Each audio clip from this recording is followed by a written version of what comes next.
Reservation Rahul Gandhi గారు ఏదైతే Kamareddy declaration లో చెప్పారో దాన్ని ఈరోజు మన ముఖ్యమంత్రి గారు దాన్ని ఒక ఛాలెంజ్ గా తీసుకొని రెడ్డి బిడ్డ అయినా కూడా ఈ రోజు 42% తెలంగాణలో మేము అమలు చేస్తాము అని చెప్పి కులగణన చేసి ఒక ఆర్డినెన్స్ తీసుకొచ్చి ఆర్డినెన్స్ తోటి అదే విధంగా మేము కేబినెట్ లో కూడా దాన్ని ఆమోదం తెలిపి ఆ తర్వాత మేము బిల్లు రూపంలో అసెంబ్లీలో ప్రవేశపెట్టి బిల్లు కూడా పాస్ చేసుకుని మరి అది గవర్నర్ గారి దగ్గరికి పంపినప్పుడు గవర్నర్ ఒక సంతకం పెట్టేసి ఉంటే అక్కడ ఎక్కడ సమస్య వచ్చి ఉండేది కాదు. ఇప్పుడు రోజు 42% తోటి మొన్నటి నోటిఫికేషన్ లో ఎలక్షన్స్ జరిగి ఉండేవి. బీజేపీ డ్రామా వల్ల మొత్తం తల్లకిందులైపోయింది. బీసీల ఆశలన్నీ కూడా అడియాశలు అయిపోయినాయి.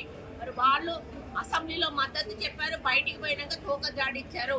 మేము హైకోర్టులో వేస్తే హైకోర్టులో కౌంటర్ వేస్తారు, సుప్రీంకోర్టులో వేస్తే సుప్రీంకోర్టులో కౌంటర్ వేసి ఈ రోజు ఆ బిల్లు పాస్ కాకుండా చేసి బీసీలకు అన్యాయం చేశారు. దీనికి ఎందుకు అడ్డుపుల్ల వేయాల్సిన అవసరం ఉన్నది అంటే బీసీలు మనుషులు కారా? బీసీల సంఖ్యకు వాళ్ళకు న్యాయం జరగొద్దా? సంఖ్యాపరంగా మాకు రావాల్సిన న్యాయం మాకు ఎందుకు రాకూడదు అని మన ముఖ్యమంత్రి గారు ఆయన ఫార్వర్డ్ కాస్ట్ అయినా కూడా ఆయన ఎంతో అభిమానంతో ప్రేమతోటి రాహుల్ గాంధీ గారి మీద ఉన్న గౌరవంతో కాంగ్రెస్ పార్టీ ఇచ్చినటువంటి ఒక డిసిషన్ తోటి ఆయన ముందుకు వెళ్ళినప్పుడు ఈరోజు మొత్తంగా ఈ యొక్క బీజేపీ బీఆర్ఎస్ ప్రభుత్వాలు దీన్ని అడ్డుపడి అమలు కాకుండా చేసినటువంటి ఘనత వాళ్ళకు దక్కుతుంది.